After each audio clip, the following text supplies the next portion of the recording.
Varahi silks మన నెల్లూరులో September 25వ తారీఖున గొప్ప ప్రారంభం. నమస్తే రమగారు. నమస్తే జయ. రమగారు, గతంలో మనం కొంచెం అమ్మవారి ప్రాశస్త్యం ఉన్న స్టోరీలు చెప్పుకున్నాం. ఒక స్టోరీ అయితే నాకు అసలు అది ఎవర్ గ్రీన్ స్టోరీ, మనకి అమ్మవారి గాజుల స్టోరీ అండి. ఇప్పటికీ అది చూస్తే అబ్బా ఎంత బాగుందో అనిపిస్తుంది. ఇప్పటికీ ఆ కథ ఫలానా అయింది అని నాకు వస్తూనే ఉన్నాయి మెసేజ్లు. 2 ఏళ్ళు అయిపోయింది. ఎంత ఎన్ని పుస్తకాలు వచ్చినాయో. అవును, అలాంటి కథ మన మా బాస్ సుమన్ గారు కలిసినప్పుడల్లా ఏదైనా స్టోరీ విషయం వచ్చినప్పుడల్లా, జయ రమగారితో ఇలాంటి స్టోరీస్ ఏమైనా ఉంటే ఇంకొంచెం చెప్పించింది జయ, అమ్మవారి స్టోరీలు చాలా బాగుంది అని చెప్తూ ఉంటారు ఆయన. చాలా మంది ఇష్టపడతారండి ఆ కథ. అలాంటివి ఏదన్నా ఇంకా ఏమన్నా ఉంటే మీ దగ్గర, మీకు ఐడియాలో ఉంటే ఒకటి చెప్పండి. మరి అలాంటిది కాదు కానీ అమ్మవారికి సంబంధించిందే ఒక కథ చెప్తాం. మొన్న ఒకటి చెప్పుకున్నాం మనం, చెట్టులో అమ్మవారు ఉండటం. అవును, ఇది ఒకటి చెప్దాం. ఒక పల్లెటూరులో సుబ్బయ్య అని ఒక ఉప్పు వ్యాపారస్తుడు ఉండేవాడు. ఉప్పు అమ్మేవాడు అనమాట. ఉప్పు వ్యాపారం అంత పెద్ద ఖాస్ వ్యాపారం కాదు. పాత రోజుల్లో ఎంత ఉప్పు 10 పైసలు, కానీ అర్ధనా కూడా ఉండేది. అయితే ఇంక పెద్ద వ్యాపారం ఏమీ లేదు. పొద్దున్నే పోయి అమ్ముకుని వచ్చి రాత్రికి ఆ మిగిలింది వచ్చింది దాంతో రోజు గడిచేది. కష్టంగానే గడిచేది. 3-4 పిల్లలు, అమ్మ నాన్న, 1-2 అన్నదమ్ములు, అలా ఉండేది కుటుంబం. అయితే ఈయన ఏం చేసేవాడంటే, వీళ్ళ ఊరు దాటి పక్క ఊళ్ళు వెళ్ళాలి వ్యాపారానికి. ఈ ఊరు దాటి వెళ్తుంటే ఊరు బయట ఒక చిన్న అడవి, చిట్టడవి లాగా ఉండేది. ఆ అడవిలో ఒక చిన్న అమ్మవారి గుడి ఉండేది. అది పెద్ద గుడి, ఖాస్గా కూడా కాదు. మన గ్రామ దేవతల గుళ్ళు ఉంటాయి కదా, కొద్దిగా పొట్టిగా ఉన్న గుడి. వంగి దండం పెట్టాలన్నమాట. కూర్చుంటే అక్కడ కూర్చోవచ్చు కూడా, కాస్త కొద్దిపాటి నీడ కూడా ఉంటుంది. రోజు ఆవిడకి దండం పెట్టేవాడు, వ్యాపారం బాగా జరిపించమ్మా అని. ఎప్పుడైనా వాన బంగుడు వస్తే ఆ గూడు దగ్గరే వంగి కాసేపు కూర్చునేవాడు. కూర్చున్నప్పుడు అనుకునేవాడు, నేను బతికి బాగుంటే, బాగా సంపాదిస్తే గుడి కడతానమ్మా నీకు అని చెప్పుకునేవాడు. వెళ్తూ దండం పెట్టేవాడు, వస్తూ దండం పెట్టుకునేవాడు. అయితే ఏమైంది, అట్లా రోజులు గడుస్తూ ఉన్నాయి. ఏదో బొటాబొటిగా వచ్చేది. ఆ బొటాబొటి దాంతో ఏదో తిని, అంటే పోకుండా బతికుండా ఉండే అంత సంపాదన మాత్రమే అనమాట. ఓ దాచుకునేది, పెద్ద కొనుక్కునేది ఏం లేదు. 4,000 నోట్లో అన్నానికి మాత్రం సరిపోయేది. ఇలా జరుగుతుండగా ఒకసారి ఒక వర్షాకాలంలో, ఉప్పు సాధారణంగానే వర్షాకాలం కొంచెం నీరు గారిపోతుంది. అవును, సహజంగానే రాళ్ళ ఉప్పు మెతక మెతకగా అయిపోతుంది, తడి తడిగా ఉంటుంది. పైగా కొలిచినప్పుడు ఎక్కువ వచ్చేస్తుంది. అప్పట్లో తూనికలు తక్కెడ్లు లేవు కదా, సేరు కొలత ఎక్కువ ఉప్పు కూడా వెళ్ళిపోతుంది. అలాగే ఏదో నడుస్తుండేవాడు. ఒకరోజు జడివాన కురిసి ఉప్పు సంచులు తడిసిపోయి ఉప్పు అంతా కారిపోయిందట. కారిపోతే 1 రూపాయి లేదు చేతిలో, పావలా కూడా లేదు. ఆయన అమ్మవారి గూటి దగ్గర కూర్చున్నాడు. ఆ గూటి పక్కన ఏమీ లేదు. ఏం బతుకు ఇది, ఎట్లా కొట్ల బతుకు. 4,000 నోట్లోకి వెళ్తుంటే, ఈ వర్షాకాలం 1,000 కూడా నోట్లోకి వెళ్ళలేని పరిస్థితి. ఇంటికి వెళ్తే అన్నం కూడా పెట్టలేను నేను. దౌర్భాగ్యపు స్థితిలో ఉంది నా జీవితం. నీ గుడి కడతా, గోపురం కడతానని అడిగేం ప్రయోజనం? కనీసం ఆ ఉప్పు బస్తా అన్నా తడవకుండా ఉంటే పోనీ ఓ పూట ముద్దైనా తింటాను. నేనేం గుడి కడతానమ్మా నీకు? ఇక నేను చచ్చిపోవడమే, ఇక నా వల్ల కాదు. నా పిల్లలు ఏదో అడుక్కునైనా బతుకుతారు, ఏదో మగవాడిని బతుకున్నాను, ఇంట్లో ఉన్నాను, అడుక్కోండరా అని చెప్పలేకపోతున్నాను అని ఇలాగ చేత విధాల వగచి చెప్పుకున్నాడు ఆ దేవుడి గుడి దగ్గర అమ్మవారికి. నువ్వు ఉన్నావని నమ్మాను కదా, ప్రతిరోజు దండం పెడుతున్నా. ఏం ఫలితం చూపిస్తున్నావు నువ్వు నాకు? ఏమీ ఫలితం చూపించవు. ఇవాళ ఇది కూడా తెలిసిపోయింది. 4 రోజుల అన్నానికి ఆసరా అయిన ఉప్పు అంతా తడిసిపోయింది. ఇక ఎందుకు పనికిరాదు, వానాకాలం అది ఎండదు ఆరదు అని ఇలాగ పోసుకుని, ఏముంది ఈ చెట్టుకి, ఏదో ఒక చెట్టుకి ఊరేసుకుని చచ్చిపోతాను అంతే నేను అనుకున్నాడు. వాన తగ్గేదాకా కూర్చుందామని ఆ గూట్లో కూర్చున్నాడు. ఏమైంది, ఇంతలో అమ్మవారి లేచి బయటకు వచ్చింది. సామన్ సాయిగా అంతెత్తున్న ఒక పడుచావిడ వచ్చింది. బయటకు వచ్చి, ఏమిరా సుబ్బయ్య చచ్చిపోతావా అని అడిగింది. అడిగేసరికి తెలిసింది, గూట్లో నుంచి బయటకు వచ్చింది. దండం పెట్టాడమ్మా. అమ్మ తల్లి, ఏం చేయను మరి, నువ్వు నాకు ఏమి ఇవ్వద్దు, అన్నం తినడానికి ఆసరా ఇవ్వమనే కదా అమ్మా అడుగుతున్నాను. ఈ ఉప్పంతా తడిసిపోయింది, నేనేంటి పెట్టను, ఈ వర్షాకాలం ఎక్కడి నుంచి వస్తుంది తిండి అని లబోదీపమని మొత్తుకున్నాడు. ఆవిడంది, నేను నీకు డబ్బు ఇవ్వలేను, అయితే ఓ పని చేస్తా. ఒక గంట ఇచ్చింది చిన్నది, ఇలా మోగిస్తే మోగి జేగంట అంటాం కదా, ఆ జేగంట ఇచ్చి చేతులు పెట్టి, దీన్ని మోగిచ్చు, రోజుకి 5 కాసులు వస్తాయి, ఇందులోంచి వాడుకో, బతుకు, బాగుపడు. ఈ రహస్యం ఎవరికైనా చెప్పావా ఇంక అది పనిచేయదు. నీకే మోగుతుంది. నువ్వు కొడితేనే వస్తాయి డబ్బులు, ఇంకెవ్వరు కొట్టినా రావు. ఇది ఎవరికి చెప్పకూడదు. దండం పెట్టుకున్నాడు. మా అమ్మ మా తల్లి నన్ను కరుణించావా అన్నాడు. సరే ఆవిడ కాస్త లోపలికి వెళ్ళిపోయింది, గూట్లోకి వెళ్ళి కూర్చుంది. అక్కడ ఇంత చిన్న రాయి రూపంలో ఉంది, పోయా రాతిలో కూర్చుంది. ఆవిడ కనపడకుండా అయిపోయింది. ఈయన ఏం చేశాడు, ఆ గంటను మోగిచ్చాడు. జల్లుమని అందులోంచి 5 రూపాయి కాసులు బయటపడ్డాయి. మేము గెలిచాను రా దేవుడు అనుకుని ఆ గంట జేబులో పెట్టుకున్నాడు. డబ్బులు పుచ్చుకొని ఇంటికి వెళ్ళిపోయాడు. ఓ 2 కాసులు 2 రూపాయలు 3 రూపాయలు పెడితే శుభ్రంగా అన్నము ఇల్లు వాకిలి శుభ్రంగా గడిచిపోయేది. 2 రూపాయలు పక్కన పెట్టుకునేవాడు. క్రమంగా రోజు గంట కొట్టడం 5 రూపాయలు రావటం, గంట కొట్టడం 5 రూపాయలు రావటం. దీంతో వ్యాపారం వేరే కొత్తది పెట్టుకున్నాడు. ఉప్పు కొట్టు పెట్టుకున్నాడు. మెల్లిగా పెరగటం మొదలుపెట్టాడు. డబ్బులు చేరుతున్నాయి కదా. ఈ చేరుతున్న డబ్బులతో ఏం చేశాడంటే అమ్మవారి గుడి కడతానని మొట్టమొదటి చెప్పుకున్నాడు కాదు. సరే ఒక చిన్న దేవాలయం కట్టించాడు. క్రమంగా పెంచుదామనుకున్నాడు. ఊళ్ళో అందరూ ఆశ్చర్యపోయారు. ఇతను ఉప్పు వ్యాపారంతో ఇతనికి వచ్చింది, కానీ సడన్ గా ఇప్పుడు లక్షలు వచ్చి పడిపోయాయి అనుకో, అమ్మో ఏదో వీడి బ్రహ్మాండం బదలైందిరా అని భావిస్తారు జనం, ఎక్కడి నుంచో పడిందని. 5 రూపాయలు రోజు వచ్చేవాడికి ఎవరికి తెలుస్తుంది? నిశ్శబ్దంగా చాపకింది నీరులాగా డబ్బు అతని జీవితంలోకి ప్రవేశించేసింది. కొన్నాళ్ళు గడిచింది, చాన్నాళ్ళు. రోజు పొద్దున పూజ చేసేవాడు, గంట వాయించేవాడు, 5 రూపాయలకు పడేవి ఆయన దాచుకునేవాడు. వాడుకోగా కొంతమందికి కోట్లు పెద్దవి చేశాడు, పని వాళ్ళని పెంచాడు, అందరికీ అన్నీ వచ్చినాయి. గుడి కూడా కట్టేశాడు, చాలా మటుకు కట్టాడు. కొన్నాళ్ళ తర్వాత ఏమైందంటే ఇల్లంతా రెనోవేట్ చేయించుకున్నారు బాగా. ఈ రెనోవేషన్లో భాగంగా వాళ్ళ ఆవిడ దగ్గరుండి సున్నాలు వేస్తూ పూజా మందిరం చక్కగా బాగు చేయించి, పెద్దగా చెక్కలు బాగా డిజైన్ లాగా చేయించి, ఈ పాత గంట ఇది ఎందుకని తీసుకెళ్లి పాత సామాన్లు వాడికి ఇచ్చేసింది. అయ్యో. ఈయన ఆ రోజు ఊరెళ్ళాడు, పొద్దున్నే ఊరెళ్ళిపోయాడు. అర్ధరాత్రి ఎప్పుడో తిరిగి వచ్చాడు. మర్నాడు పొద్దున్న దేవుడి దగ్గర చూస్తే గంట లేదు. ఇప్పుడు ఏం చేయాలి గంట? ఈయన అడిగాడు భార్యని, ఏమే గంట అయితే ఇక్కడ ఉండాలంటే ఆ పాత పడిపోయింది, కిలుం పట్టేసింది పిచ్చి గంట, పైగా మోగిచ్చినా కూడా అదో రకం ఓటి మోత వస్తుంది, అందుకని పాత సామాన్లు వాడికి ఇచ్చేసాను. నేను లబోది బనుడు స్నిదుంపది కదా, అచ్చొచ్చిన గంటే అమ్మవారి ఇచ్చిన గంట అనలా, ఉంది అచ్చొచ్చిన గంట మా ముత్తాతల నాటిది, అది టింగుమని మోగినా టంగుమని మోగినా నాకు అదే కావాలి, ఎవరికి ఇచ్చావో చెప్పన్నాడు. ఎవరికి ఇచ్చావంటే వీళ్ళకి 3 సందులు అవతల కనకయ్య అని ఒక పాత సామాన్లు కొనేవాడు ఒకడు ఉన్నాడు. వాడికి అమ్మేసింది. వాడికి ఇంట్లో అవి ఇవి సామాన్లు పాత అమ్మేస్తూ ఈ గంట కూడా ఇత్తడి వస్తువులాగా, ఇత్తడి కంచు గంటలు కదా ఆ రోజుల్లో ఉండేవి, ఇప్పుడు కూడా కంచు గంట అయితేనే మోగుతుంది. కంచు సామాన్లు, ఇత్తడి సామాన్లు, పాత సామాన్లు, చిల్లులు పడ్డవి, కిలిం పట్టినవి, తర్వాత ఇనప రేకులు, ఇంట్లో ఏవో ఉంటాయి రకరకాలు, అలాంటివి ఇచ్చేసింది. ఇది కూడా అతనికే ఇచ్చింది. పరిగెత్తుకుంటూ ఆ కనకయ్య వాళ్ళ ఇంటికి వెళ్ళాడు. కనకయ్య మా ఆవిడ ఇచ్చిన సామాన్లలో ఒక గంట ఉంది కదా, ఆ గంట ఇచ్చేదాకన్నాడు. వీడికి ఆ కనకయ్యకి ఏం డౌట్ వచ్చింది, ఈయన పెద్ద మూతుబరి, గత 10 ఏళ్ళుగా బాగా సంపాదించాడు, అమ్మవారి గుడి కట్టాడు, ఆయనకి సంపాదన ఉంది, బళ్ళు గిళ్ళు ఉన్నాయి, పిల్లలు శుభ్రంగా చదువుకుంటున్నారు, పాత వస్తువు కోసం ఎందుకు వచ్చాడు, ఏదో ఉందన్నమాట. అందుకని ఏమనుకున్నాడు, అది ఎదురుకుండానే ఉంది, ఎక్కడో పడేశానన్నాడు. కరగబెట్టే సామాన్లలో పడేశానో దాచిపెట్టే సామాన్లలో పడేశానో గుర్తులేదు. అంటే ఇతను ఏమన్నాడు, బాబు ఆ గంట ఇచ్చేసాయి అని అడిగేసరికల్లా నేను డబ్బులు కొన్నాను మీ ఆవిడ దగ్గర, నేను డబ్బులు ఇచ్చి కొన్నాను, నువ్వేమిస్తావు చెప్పు నీ గంటకన్నాడు. అనేసరికల్లా ఇతను అన్నాడు, అదేమిటి నువ్వు గంటకి ఎంత ఇచ్చావు అంత ఇస్తాను తీసుకోమన్నాడు. ఒప్పుకోలే, ఏదో ఉంది ఆ గంటలో విశేషం, అదేమిటో చెప్పు ముందు నాకన్నాడు. అనేసరికల్లా ఇతను అన్నాడు, కాదయ్యా ఆ గంటలో ఒక ప్రత్యేకమైన అర ఉంది, కొంత డబ్బులు దాచిపెట్టుకున్నాను, అందులో ఒక మహిమ గల గంట అది చెప్పాడు. అమ్మవారి సంగతి చెప్పలా, అమ్మవారి సంగతి చెప్పలా, నేను డబ్బులు దాచిపెట్టుకున్నాను, మహిమగల గంట వస్తువు ఎప్పుడైనా అత్యవసరానికి తీసుకోవడానికి దాచుకున్నా, నాది నాకు ఇచ్చేయమన్నాడు. ఇంకా నయం గంటలో డబ్బులు పెడతారా ఎవరైనా అన్నాడు కనకయ్య.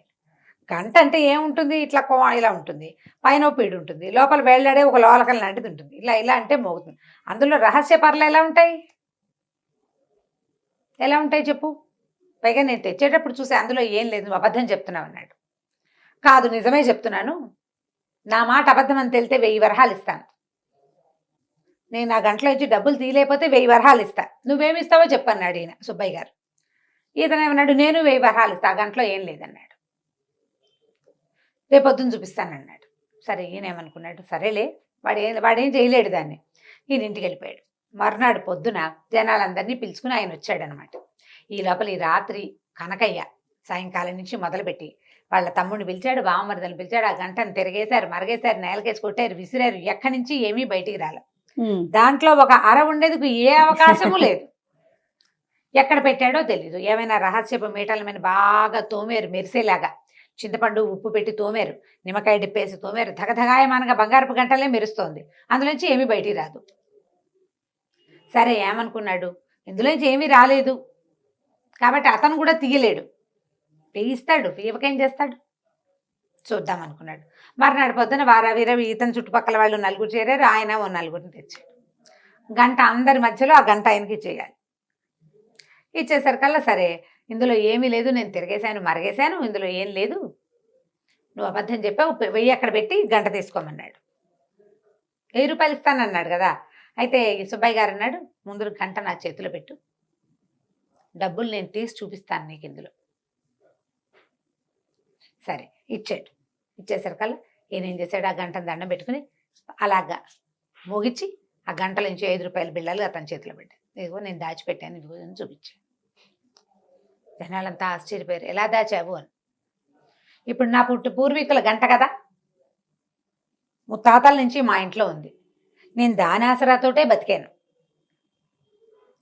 నేను మీకు చూపించేస్తానా, నాది ఇది, మా ఇంట్లో నుంచి ఇతను తెచ్చాడు, ఎందుకు చూపిస్తాను నేను మీకు, ఎలా దాచాను చూపించక్కర్లేదు. ఇప్పుడు కనకయ్య ఇది ఆశపడ్డందుకు ఏమిటి ఇచ్చేస్తే గంట అని అడిగితే ఏముంది, పావలా ఇచ్చుంటాడు ఆ గంటకి, ఆ పావలాను ₹1 పావలాకి ₹1 లేదా రూపాయి ఇవ్వు అంటే సరిపోయేది. పందెం కట్టేందుకు 1000 రూపాయలు ఇవ్వాల్సి వచ్చింది. అయితే ఈయనేమన్నాడు సుబ్బయ్య గారు, అంత వద్దులేవయ్యా, నా గంట నాకు ఇచ్చావు, సగం ఇవ్వు చాలు, ఆ సగం కూడా నాకు ఇవ్వద్దు, ఊళ్ళో అమ్మవారి గుడి ఉంది కదా ఊరి చివర, గుడి బాగు చేయించడానికి డబ్బులు ఇవ్వు, గుడిని పెద్దది చేయడానికి. కానీ ఈ కనకయ్య దగ్గర నుంచి 500 రూపాయలు ఇప్పించాడు ఆ గుడికి. గుడిని ఇంకా కాస్త బాగు చేశారు. మరి 500 రూపాయలు అంటే ఆ రోజుల్లో ఎక్కువ కదా. నేను అమ్మ తమ తల్లి నా మొత్తాన్ని నా చేతిలోకి వచ్చేసావు నువ్వు అని ఆ గంటకి దండం పెట్టుకుని తీసుకెళ్లి తన ఇంట్లో పెట్టుకున్నాడు. కనుక ఈ సుబ్బయ్య గారు ఉన్ననాళ్లే ఆ గంట పనిచేస్తుంది. ఆ తర్వాత ఎవరి చేతికి దొరికినా మోత వస్తుంది కానీ అందులో నుంచి డబ్బులు రావు. కేవలం సుబ్బయ్యకే ఇచ్చింది అనమాట అమ్మవారు అవకాశం. ఎందుకు ఇచ్చింది, అతను భక్తి వల్ల. రోజు దండం పెట్టుకుని, ఉప్పు వ్యాపారస్తుడు, ఉప్పు ఎంత అమ్ముకుంటాడు, రోజుకి రూపాయి ఆదాయం లేనివాడు, నా బతుకు బాగుంటే నీకు గుడి కడతానని భగవంతుని పట్ల ఆ రకమైన ప్రేమను అతను ప్రదర్శించినందుకు అతనికి ఆ గంట ఇచ్చిందనమాట. గంట పుచ్చుకుని ఇంటికి వచ్చేసాడు. ఆ తర్వాత ఈయన దారిని హాయిగా ఉన్నాడు, ఆయన దారిని ఆయన హాయిగా ఉన్నాడు. కథ కంచికి మనం ఇంటికి. చాలా బాగుంది, చిన్న కథ కానీ మంచి కథ, మంచి మహిమ ఉన్న కథ కదండి అమ్మవారి కథ. రైట్ రమ్మగారు, నమస్తే. నమస్తే జయ. రమ్మగారు ఈరోజు ఏం స్టోరీ చెప్పబోతున్నారు? భక్తి, భక్తిని గురించిన ఒక కథ చెప్తాం. ఓకే, అంటే భక్తిని పెంపొందించటమా? పెంపొందించడం కాదు, అసలు భక్తి, నమ్మకం, అపనమ్మకం, భగవంతుడిని తెలుసుకోవడం, తెలుసుకోకపోవడం, జ్ఞానికి అజ్ఞానికి ఉండే వ్యత్యాసం ఏమిటి? ఇంట్రెస్టింగ్ అండి. విషయం ఇంట్రెస్టింగే, కథ కూడా చాలా ఇంట్రెస్టింగ్ గా ఉంటుంది. చెప్పండి. ఇప్పుడు చాలా కాలం క్రితం పల్లెలు వాట్లలో పెద్దగా దేవాలయాలు అవి లేని ఊళ్ళు ఉండేవి వరకు. ఇప్పుడు ప్రతి పల్లెకి బోల్డని దేవాలయాలు, చిన్న చిన్న ఊళ్ళల్లో కూడా పెద్ద పెద్ద కట్టడాలు అవన్నీ ఉన్నాయి. కాదు రమ్మగారు, ప్రతి గ్రామానికి ఒక రామాలయం అంటారు కదండి. రామాలయం అంటే ఒట్టిగా మండపం, ఒక మందిరం లాంటిది. రాముల వారి విగ్రహాలు, ధూపదీప నైవేద్యాదులు అవి ఏముండవు. ఇప్పుడు మా ఊరుందా, మా ఊళ్ళో ఒట్టి రామభజన మందిరమే అది. రామాలయం అంటే సీతారాముల లక్ష్మణుల విగ్రహాలు, ఇవి షోడశోపచారాలు చేయటాలు అవి చాలా తక్కువే చేయ. భజనలు ఉండేవి, రామభజన చేస్తారు. మాకు 2 రామభజన మందిరాలు ఉండేవి. ఇప్పుడు కూడా అవే రామభజన మందిరాలు ఉన్నాయి. అక్కడ విగ్రహాలు ఏముండవు, ఏమి లేదు, 2 పటాలే, అక్కడో పటం ఇక్కడో పటం. ఇక్కడ కొన్ని జాతుల వాళ్ళు ఇక్కడ, కొన్ని జాతుల వాళ్ళు అక్కడ చేసుకోవడం. ఇప్పుడు ఒక మహాలక్ష్మి వారు, మా ఊళ్ళ అమ్మవారు వెలిసిన ఒక దేవాలయం ఉంది, మా వాళ్ళు కట్టింది అంతే. ఇది కూడా దేవాలయం అంటే పెద్దగా మనకి గోపురాలు అవి ఉన్నది ఏం కాదు. ఒక భక్తికి ఒక సులువైన మార్గం అంతే. భగవంతుని తలుచుకునేందుకు సులువైన మార్గాలు. ఇప్పుడు పల్లెటూళ్ళల్లో, కొండ కోనల్లో ఎక్కడుండేవి దేవాలయాలు? ఉండేవి కాదు. అయితే ఏమైంది, పూర్వం చాలా కాలం క్రితం ఒక పల్లెటూరికి ఆనుకుని ఒక కోయ జాతులు కొండవాళ్ళు ఉండే ఒక పెద్ద అడవి ఉండేది. పల్లెటూళ్ళలో ఏదో సామాన్య పాఠక జనం ఉండేవాళ్ళు, 4-5 బ్రాహ్మణ కుటుంబాలు కూడా ఉండేవి. ఏదో ఎలాగోలాగా అప్పుడు ఏంటంటే కొద్దిగా చారెడు భూమి ఉంటే ఏదో దున్నుకుని వచ్చిన వడ్లతోటి అన్ని మారకపు రోజులు, వస్తు మార్పిడి రోజులు. అలాగే ఏదో బతికేవాళ్ళు. పెద్దగా డబ్బులు గిబ్బులు అన్ని చోట్ల డబ్బు ఉండటము, ధనంగా ధనికులు భూస్వాములు ఉండే రోజులు కావు అసలు అవి. ఒకవేళ ఉన్నా ఎక్కడో పెద్ద ఊళ్ళల్లో ఉండేవాళ్ళు. ఈ పల్లెల్లో వాటిలలో ఏదో ఉంటే పొలాలే తప్పిస్తే డబ్బున్న వ్యవహారం ఏమీ కనపడేది కాదు. అయితే ఈ పల్లెటూరున అనుకున్న మొన్న అడవి ఉంది కదా, అందులో కొన్ని కోయా కొండ జాతుల వాళ్ళు ఉండేవాళ్ళు. అయితే ఏమైందట, ఓ సంవత్సరం బాగా వానలు పడి పైనుంచి ఒక సెలయేరులో కొన్ని దుంగలు అవి కొట్టుకొస్తాయి కదా, అట్లా అవునండి. ఒక చెట్ల కొమ్మలు కొట్టుకొస్తాయి, దుంగలు కొట్టుకొచ్చేస్తాయి. వానకి మొదలు కదిలిపోయి చెట్లు పడిపోతాయి, అదంతా కింద కొట్టుకొచ్చేస్తుంది. అట్లా కొట్టుకొచ్చిన వాటిలలో ఒక అంత పెద్ద చింతమొద్దు దొరికింది వాళ్ళకి. చింతమొద్దు దొరికితే అది బాగుంది అనుకున్నారు. ఇప్పుడు మిగిలిన చెట్లు అన్ని ముక్కలు చేసి పెట్టుకున్నారు. ఈ చింతమొద్దుని మామూలుగా ఏం చేస్తారంటే చింత కానీ వేప కానీ మామిడి కానీ నీటిలో బాగా నాననిస్తారు.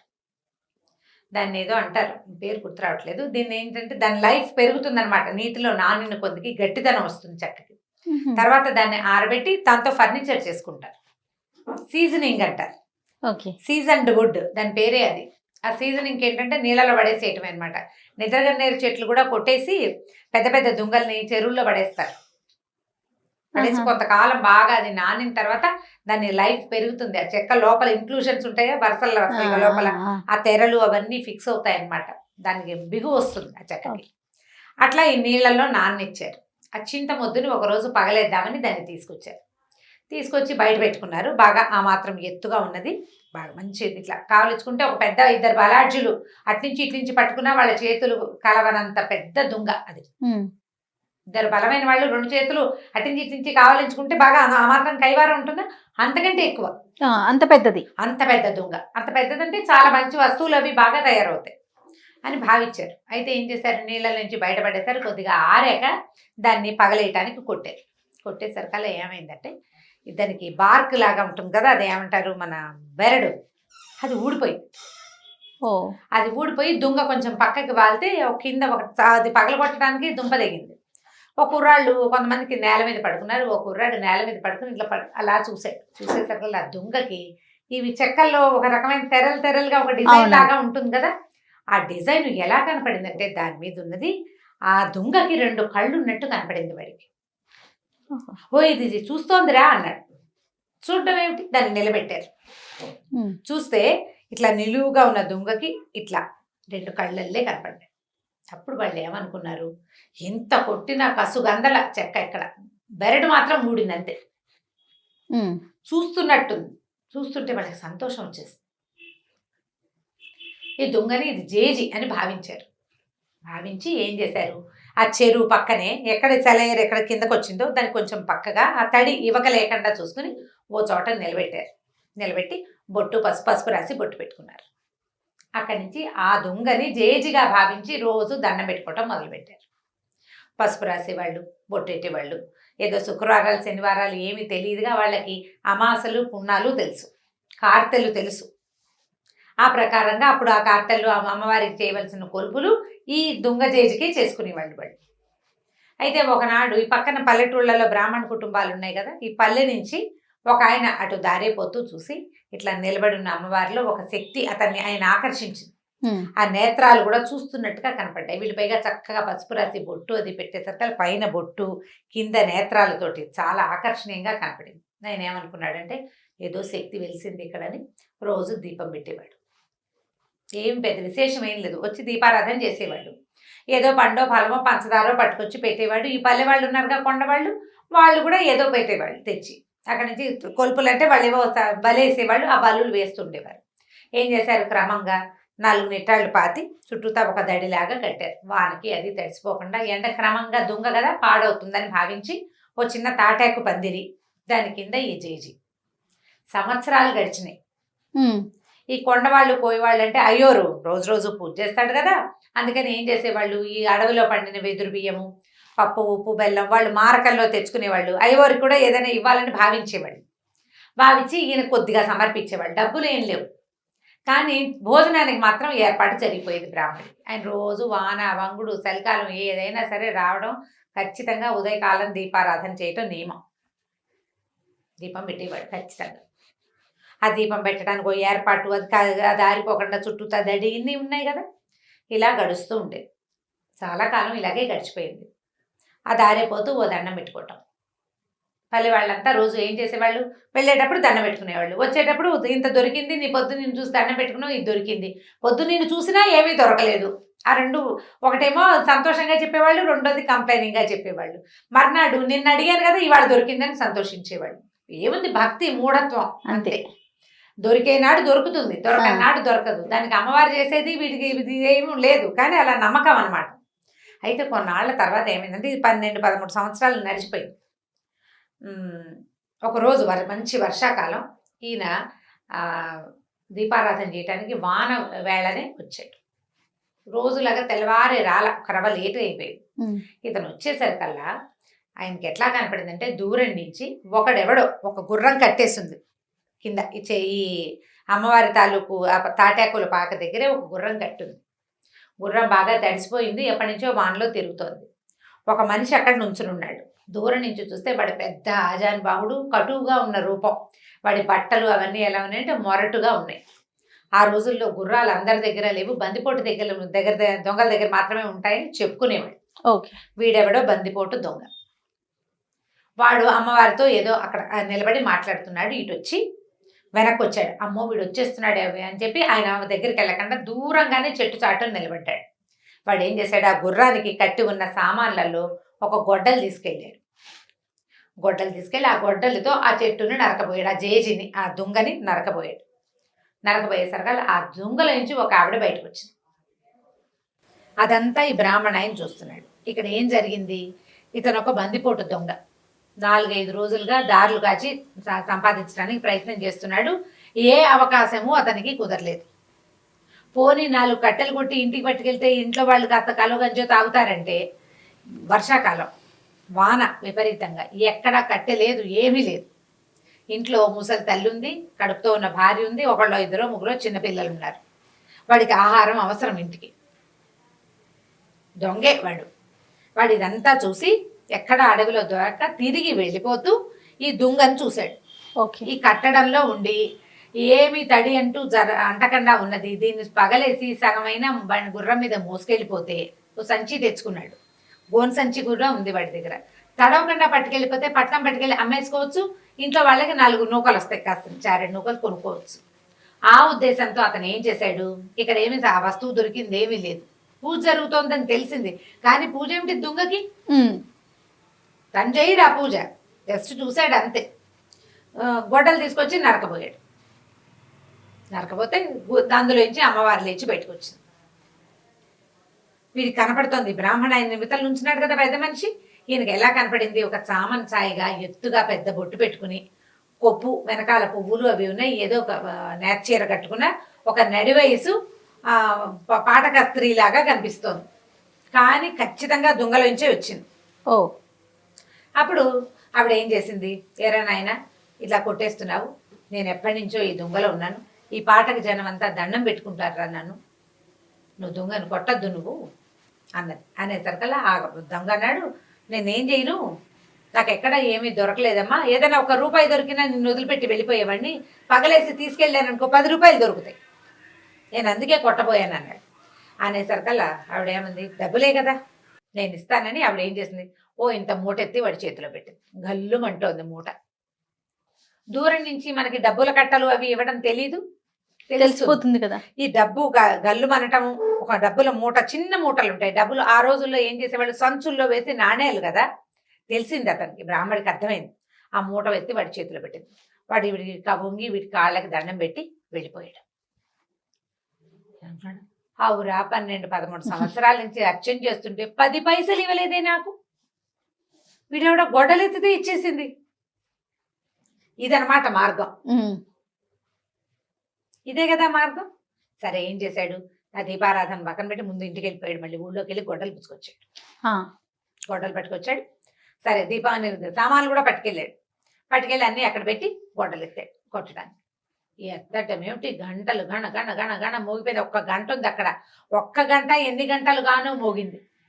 పెద్ద వెలుగు వచ్చింది ఒకేసారి. ఒక పిడుగు పడితే మెరుపు వస్తే ఎలా వస్తుంది, ఆ మెరుపు మనకు కంటి ముందే మెరిస్తే కళ్ళు చీకట్లు గమ్మిపోవు మనకి. పెద్ద మెరుపుల్లే వచ్చింది. ఈ దెబ్బ అసలు ఇట్లా దానికి తగలకుండానే, ఇంకా తగల్లా గట్టిగా, తగలక ముందే పెద్ద మెరుపు, గంట మోగిపోయింది విపరీతంగా. కళ్ళు కాస్తపోయినాయి బ్రాహ్మణాయనకి.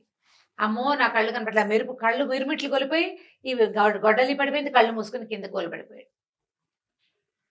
అక్కడి నుంచి లోపల నుంచి అమ్మవారు లేచి బయటకు వచ్చింది. బయటకు వచ్చేసరికల్లా ఏం బ్రాహ్మణాయన, అదేమిటమ్మా నన్ను నన్ను గుడివాడిని చేసేసావు నువ్వు, ఇందాకటి వాడు కొట్టినప్పుడు వాడికి కొడుతుంటే వాడికి డబ్బిచ్చేవే, ఇన్నేళ్ల నుంచి నిన్ను సేవిస్తున్నాను, నాకు ఒక్క రూపాయి ఇవ్వాల, పైగా కొడితే డబ్బిస్తావని నిన్ను కొట్టబోయాను నేను, వాడికి డబ్బిచ్చి నా కళ్ళు పోగొడతావా నువ్వు, నీకు భక్తుడిని కదా, 12-13 ఏళ్ళ నుంచి నిన్ను సేవిస్తున్నాను ఇన్ని సంవత్సరాలుగా అనేసరికల్లా ఆవిడేమందంటే, నిజం నువ్వు నా భక్తుడివి, వాడు నా భక్తుడు కాదు, వాడికి నేను ఉన్నట్టే తెలీదు, నన్ను అమ్మవారిగా భావించి కొట్టాల, వాడు దుంగగా భావించి కొట్టాడు, వాడు అజ్ఞాని, ఇందులో దేవుడు లేడని వాడు అనుకున్నాడు, నీకు తెలుసు నేను ఇందులో ఉన్నానని, నీకు తెలుసు కదా, తెలిసి నువ్వు నన్ను కొట్టబోయావు, భగవంతుడని తెలిసి శక్తి అని తెలిసి కొట్టబోయిన వాడికి కళ్ళు పోవాలా ప్రాణం పోవాలా,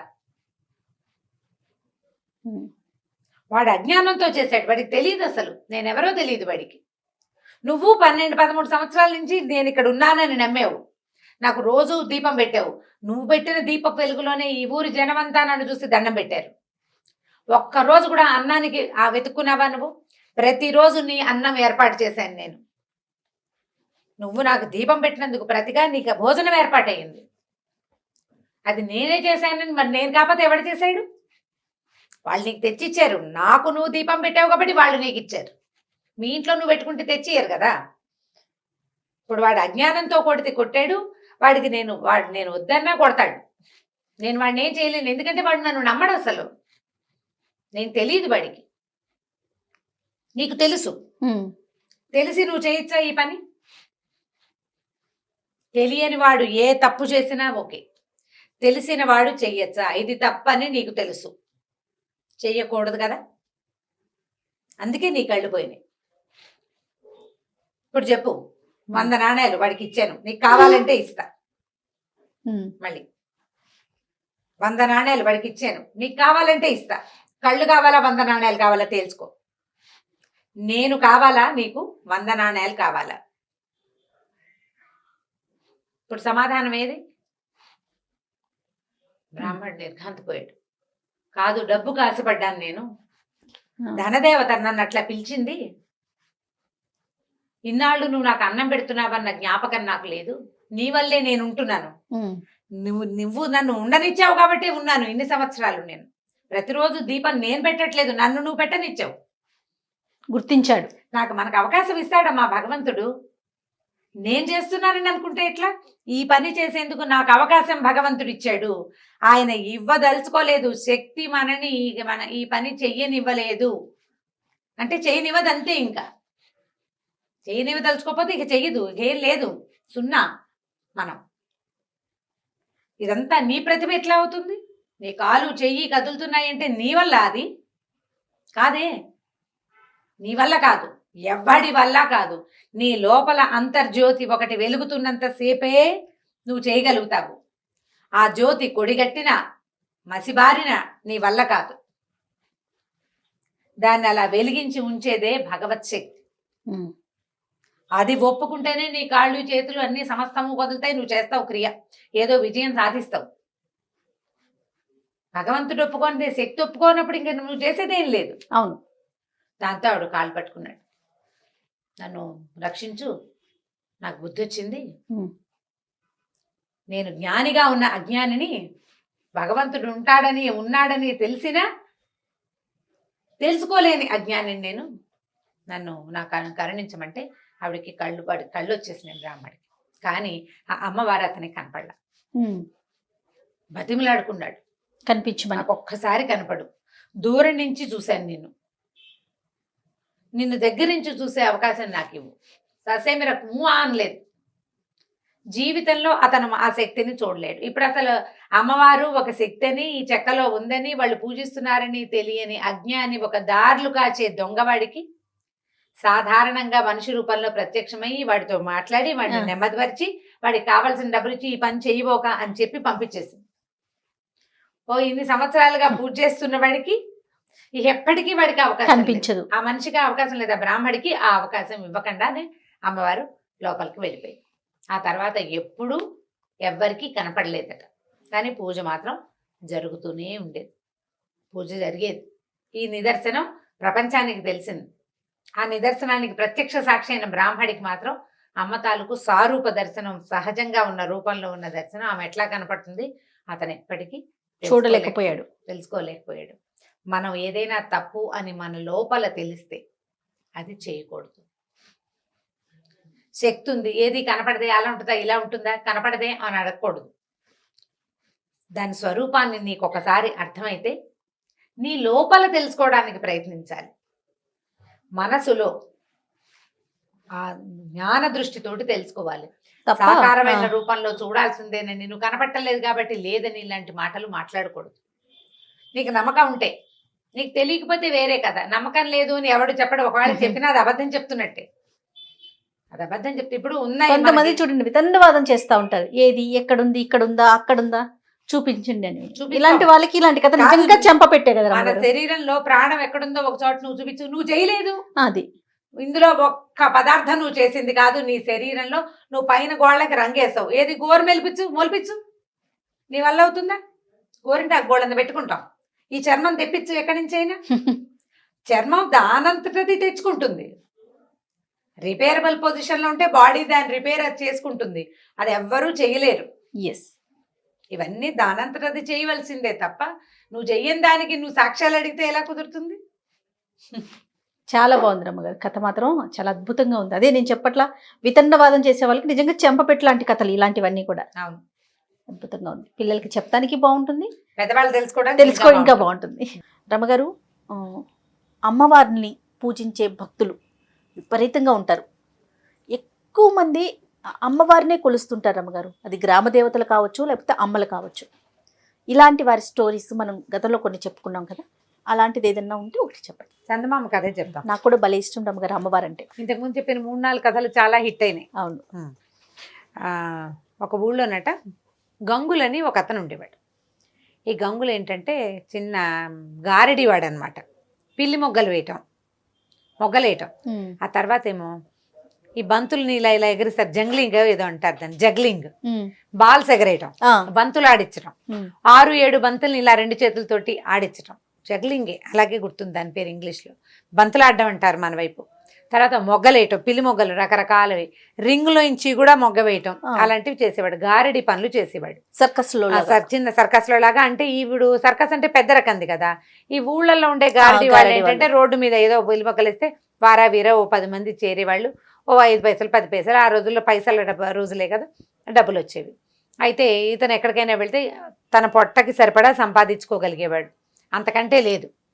అందరూ చూసేవాళ్ళు, ఎవరైనా కలిగిన వాడు ఇచ్చేవాడు. లేదా ఆ ఊర్లో ఇంచి పోతుంటే ఏ మున్సబ్ గారో ఎవరైనా, ఏమిట్రా ఖాళీగా ఉన్నామంటే 2 మొగ్గలేసి 4 బంతులు ఆడిచి, లేదా జాంపళ్ళు ఏమైనా కనిపిస్తే 4-5 పళ్ళని ఎగరేసి వాళ్ళకి కాస్త సరదా పుట్టిస్తే ఆ పూట అన్నం పెట్టేవాళ్ళు. ఏదో ఒడ్లు పోయిండ్రా వీడికి గంగులకి కాసిన మినువులు ఇవ్వండిరా అంటే ఆ 4 వస్తువులు తెచ్చుకునేవాడు. అట్లా 3-4 ఊళ్ళని ఆశ్రయించుకుని తిరుగుతుండేవాడట. ఈ గంగులు ఉన్న మా సొంత ఊర్లో ఒక అమ్మవారి దేవాలయం ఉండేది. అయితే ఏమైందట, ఈ వయసు రీతి అతను యంగ్గా ఉన్నప్పుడు ఆ ఊరు ఈ ఊరు 4-5 ఊళ్ళు తిరిగేవాడు, ఏదో 10 రూపాయలు తెచ్చుకునేవాడు. వివాహం కాల అవివాహితుడు అతను ఒక్కడే ఉండేవాడు. క్రమంగా పెద్దవాడు అయ్యే కొందికి మనుషులు నునుపు తగ్గిపోతుంది కదా. ఇతను మొగ్గలేసినా పెద్దగా చూసేవాళ్ళు కాదు జనం. ఈ జగ్లింగ్ చూసేవాళ్ళు 5 పైసలు 10 పైసలు కిట్టేది, ఎక్కువ దొరికేది కాదు.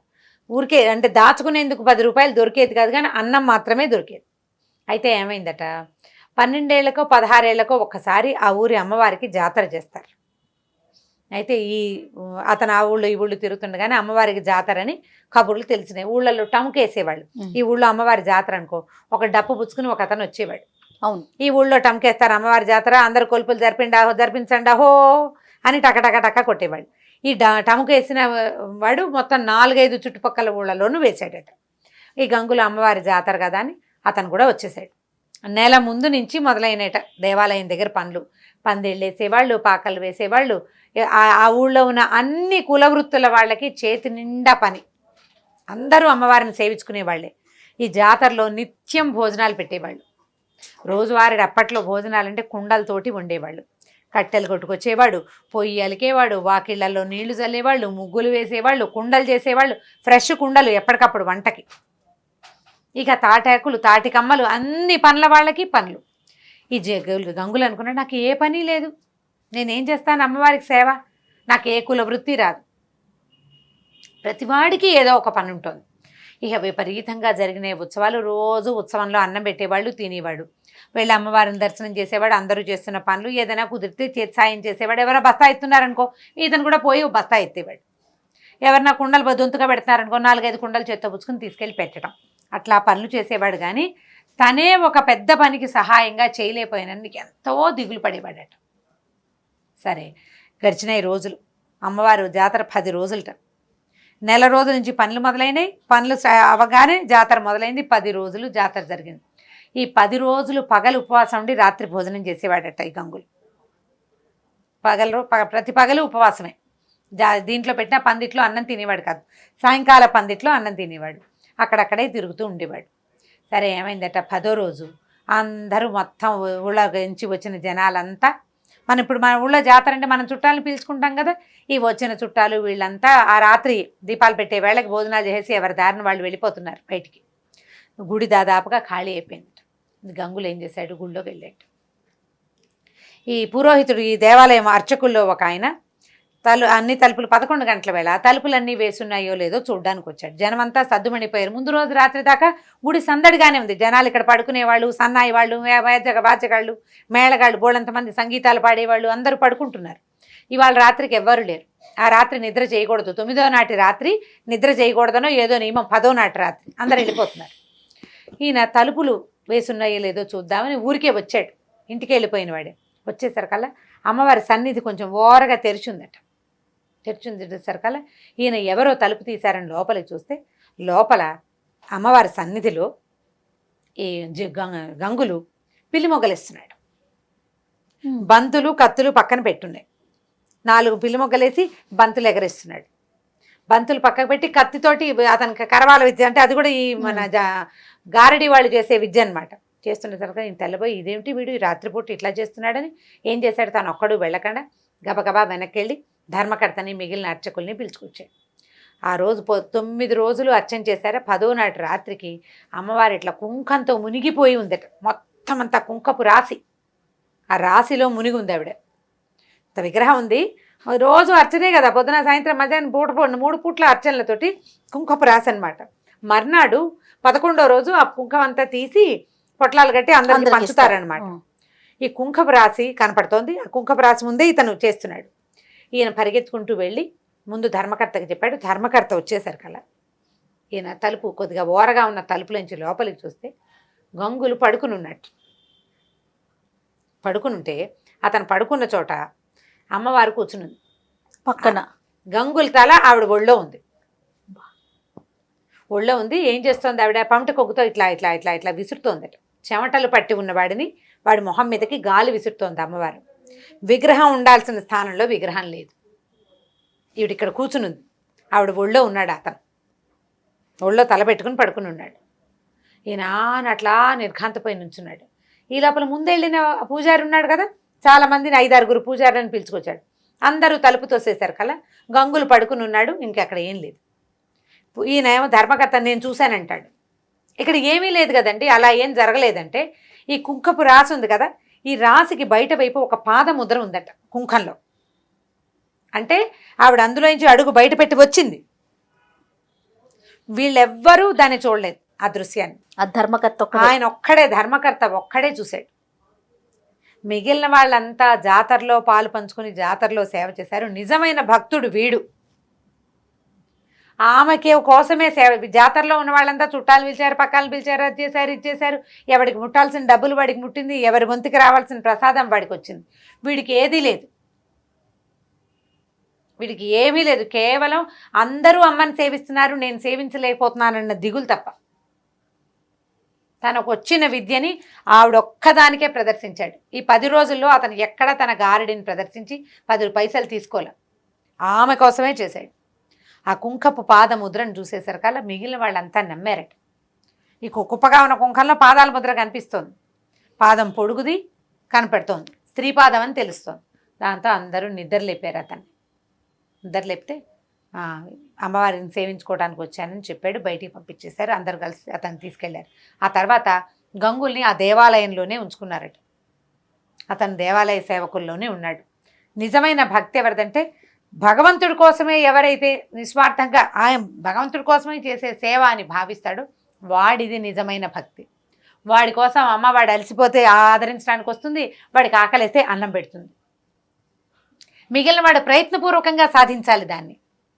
నిజమైన భక్తుడికి ఏ ప్రయత్నం ఒక్కర్ల, భక్తే వాడి ప్రయత్నం, అంతే, అదే సాధనం, ఇంకా ఏమీ లేదు, భక్తే వాడి సాధన. ఆ రకంగా ఈ భక్తుడైన గంగులు అక్కడే ఉండిపోయాడట. ఇంకా అతను ఎప్పుడూ బంతులాడలేదు, ఏమీ చేయలేదు. కేవలం దేవాలయంలో ఆ పని ఈ పని చేస్తూ అక్కడే ఆవిడని సేవిస్తూ ఉండిపోయాడు. కథ కంచికి మనం ఇంటికి. చాలా అద్భుతంగా ఉంది రమ్మగారు కథ. అంటే మీరు చెప్తున్నంతసేపు అలా కథలో లీనమైపోతున్నాం. చాలా బాగుంది. పిల్లలకి చెప్తాను కానీ మనకైనా ఒక భక్తిపూర్వక కథ కదా. రమ్మగారు, మనము ప్రతి స్టోరీలో పిల్లలకి సంబంధించి ఒక నీతి కథ మాట్లాడుకుంటూ ఉంటాం. ప్రతి వీడియోలో కూడా మనం అది కంటిన్యూ చేస్తూ వస్తున్నాం. అయితే ఈరోజు నాకేమనిపించిందంటే తల్లులకి ఏదైనా చెప్పదగ్గ స్టోరీ ఉంటే చెప్పిద్దాం మీతో అని అనిపించింది. కానీ మీరు ప్రతి దాంట్లో ప్రతి వీడియోలో కూడా మీరు చెప్తూనే ఉంటారు, ముందు తల్లులు నేర్చుకోవాలి, తల్లులు ఆచరించాలి, తర్వాత పిల్లలు ఫాలో అవుతారని. సరే, తల్లులకి కథ అంటే ఇది ఒక నా ఫేవరెట్ స్టోరీ. చాలా సంవత్సరాల క్రితం చదివాను నేను. బహుశా నా కాలేజ్ మొదలైన కాలంలో 30 ఏళ్ళైనా అయ్యిందని అనుకుంటున్నా. అంత పాత కథ. మామూలుగా నేను రైటర్స్ని గుర్తుపెట్టుకుంటా. ఏదైనా కథ చదివితే కథ రైటర్ ఎవరు అని చెప్తూ ఉంటారు కూడా మీరు. ప్రతిదానికి రైటర్ పేరు చెప్తాను. నేను చదువుతాను అంటే ఇప్పుడు ఒకరి కథలు నచ్చినాయి అనుకో, వారి కథలు వెతుక్కుని అవి చదవటం, అలా నాకు ముందు నుంచి అలవాటు ఉంది. మా దగ్గర లైబ్రరీ చాలా పెద్దది ఉంది, మా కాలేజీలో ఉంది. మా నాన్నగారికి బాగా పుస్తకాలు కొనే అలవాటు ఉంది. మా అన్నయ్య అంతే, పుస్తకాలు ఎక్కువ ఉండేవి మా ఇంట్లో. దానివల్ల నేను ఎక్కువ చదవటం వల్లే ఈ పని చేయగలుగుతున్నాను అనమాట. అయితే నేను చదివిన ఈ కథ తాలూకు రైటర్ ఎవరో ఆ రోజున నేను శ్రద్ధ పెట్టి తెలుసుకోవాలి. ఏదో పత్రికలో చదివినట్టే నాకు జ్ఞాపకం. బాగా చాలా బాగా మనసుకు హత్తుకుపోయి ఉందన్నమాట. ఆ కథ చదివిన మొదటి రోజున, అంటే మొదటిసారి చదివినప్పుడు ఎంత రోమాంచితంగా ఎలా అత్యద్భుతంగా అనిపించిందో ఎన్నిసార్లు చెప్పుంటానో, 100 సార్లు చెప్పుంటా ఆ కథ. నేను ప్రతిసారి నాకు అదే ఫీల్ కలుగుతుంది. చాలా అత్యద్భుతమైన కథగా తోస్తుంది. నేను చాలా మందికి చెప్పినప్పుడు ఈ కథ రైటర్ ఎవరో తెలుసా, మీరు ఎక్కడైనా చదివారా అని అడుగుతూనే ఉన్నాను. నాకు దాని ఆన్సర్ రాలేదు.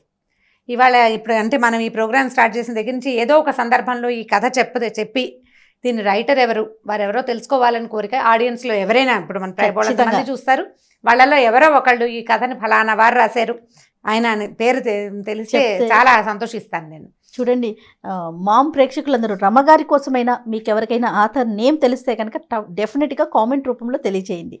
అయితే వీరు రాసిన కథ అప్పుడు నేను చదివిన దానికి ఇప్పుడు నేను చాలా సంవత్సరాల నుంచి ఆ కథ అప్పుడప్పుడు రకరకాల సందర్భాల్లో చెప్తున్నాను. కొంత డీటెయిలింగ్లో చిన్న మార్పులు ఉండొచ్చు. కథను జనరల్గా మనం ఓన్ చేసుకుంటాం. మామూలుగా నేను చదివిన కథలు ఎలా చదివాను యథాతథంగా అలా మనం చెప్పం కదా, చిన్నప్పుడు మార్పులు వస్తాయి. ఫ్రేమ్ మాత్రం, అంటే స్టోరీ ఫ్రేమ్ మాత్రం అదే ఫ్రేమ్. అయితే ఇది ఒక 200 ఏళ్ల నాటి కథ అనుకుందాం, అలా అయ్యుండొచ్చు అనిపిస్తోంది. అంటే ఆ కథ చెప్పిన సందర్భం దీన్ని బట్టి.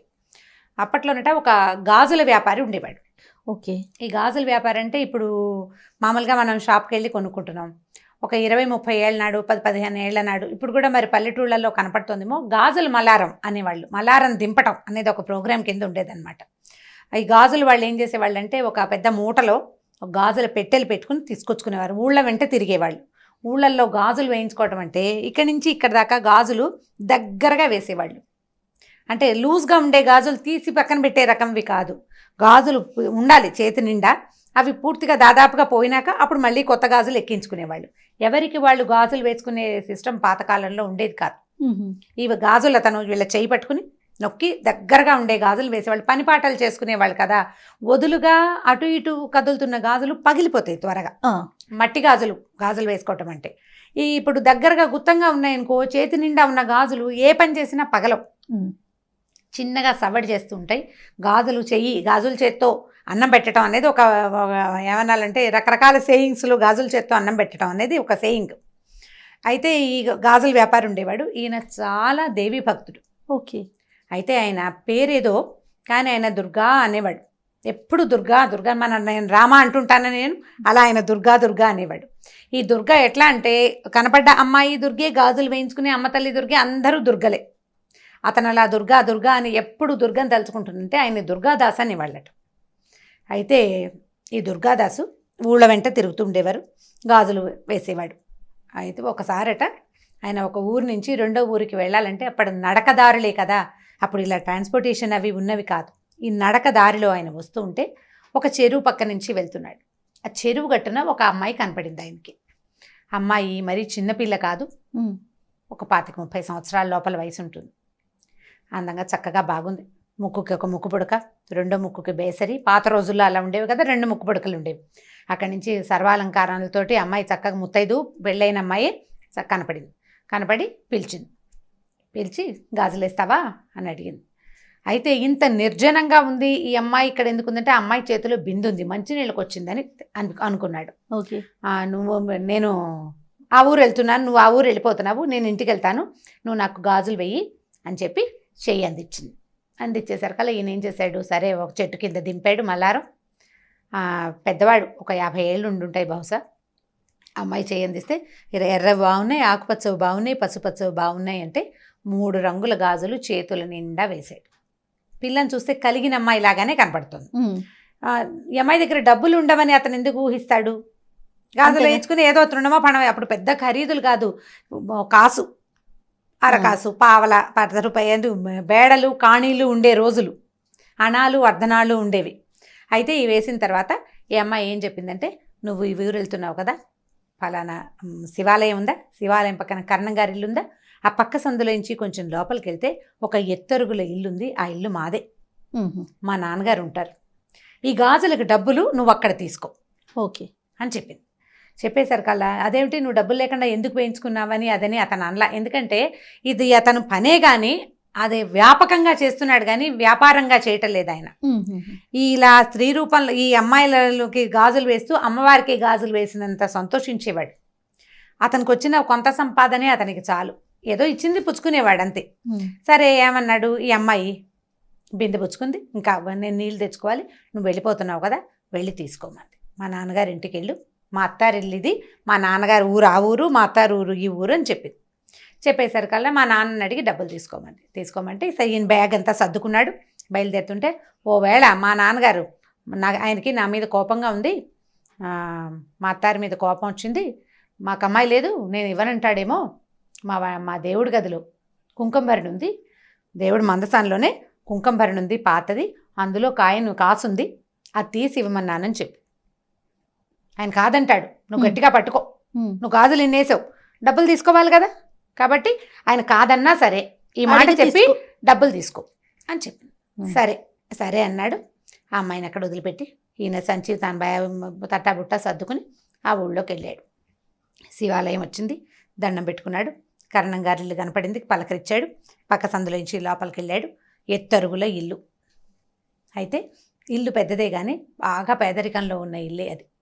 అక్కడి నుంచి ఆ ఇంటి ఆయన్ని పిలిచాడు. బయట ఒక 5-6 వేద విద్యార్థులు ఎవరో కూర్చున్నారు, వేద పాఠం చదువుకుంటున్నారు.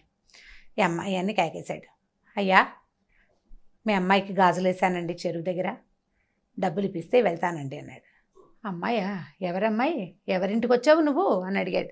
ఫలానా ఇల్లు ఇదే కదండి, ఆయన పేరు కూడా చెప్పింది. ఆ ఇల్లు, ఆ పేరు తమరదే కదా అంటే నాదేను.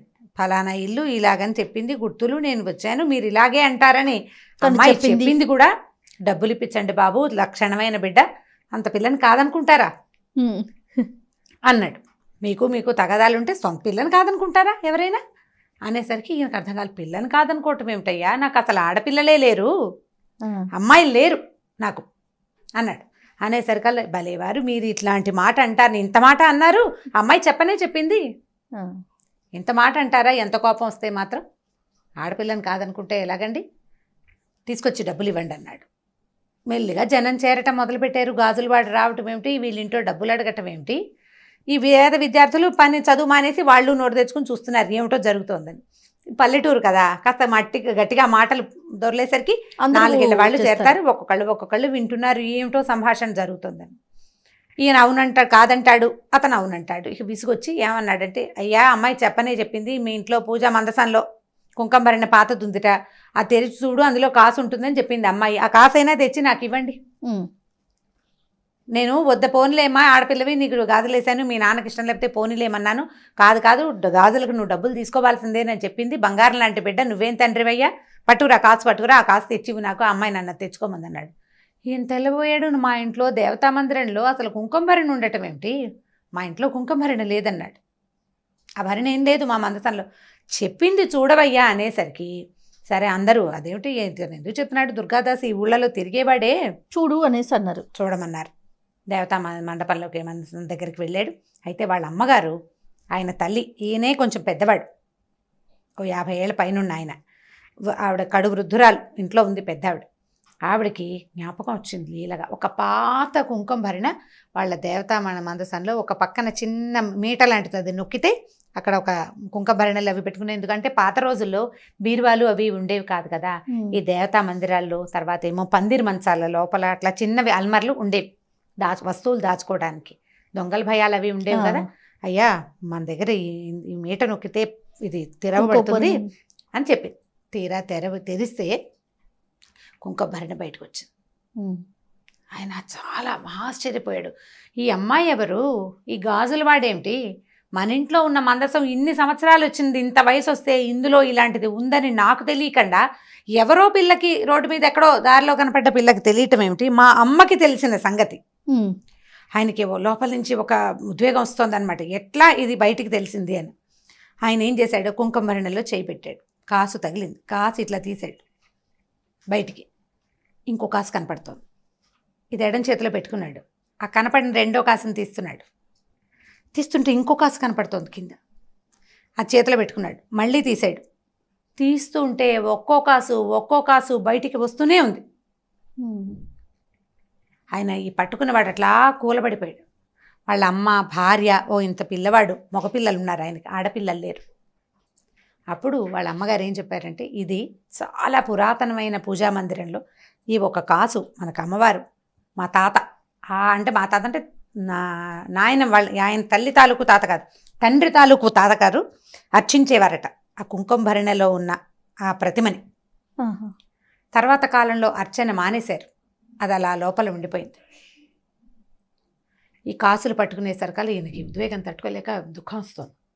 గబగబా కాసులు పుచ్చుకుని బయటకు వచ్చాడు. జనమంతా చేరిపోయారు కదా. అయ్యా నువ్వెవరిని చూసావో, ఆ అమ్మాయి ఎక్కడుందో నాకు చూపించవా అని అడిగాడు. అందరూ వెళ్ళారు. వెళ్తే చెరువు దగ్గరికి వెళ్ళారు. వెళ్ళాక ఇక్కడే చూశాను నేను అమ్మాయిని అంటాడు. చెరువు చుట్టుపక్కల ఏమీ లేవు, చెరువే ఉంది, పద్మాలతో నిండిన సరోవరం. మామూలు ఊళ్ళల్లో చెరువుల్లో కనపడతాయి. అయితే ఈయన, అయ్యా నేను ఇక్కడే చూశానండి, ఆ అమ్మాయి ఎటు వెళ్ళిందో, పాదాలు ముద్రలు కూడా ఏమీ కనిపించట్లేదు, చెరువు వైపు నడిచినట్టే కనపడుతున్నాయి కాలి గుర్తులు, బయటకు వచ్చినట్టుగా ఏవీ లేవు. మామూలుగా బురద ఉంటుంది, చెరువు ఒడ్డున బురద ఉంటుందిగా, చెరువులోకి ఎలా వెళ్తారు, ఎవరైనా వెళ్ళి ఉండాలి కదా. అక్కడి నుంచి జనం అందరికీ అర్థమవుతుంది ఇక్కడ ఏదో ఒక మహత్తరమైన సంఘటన జరగబోతోందని.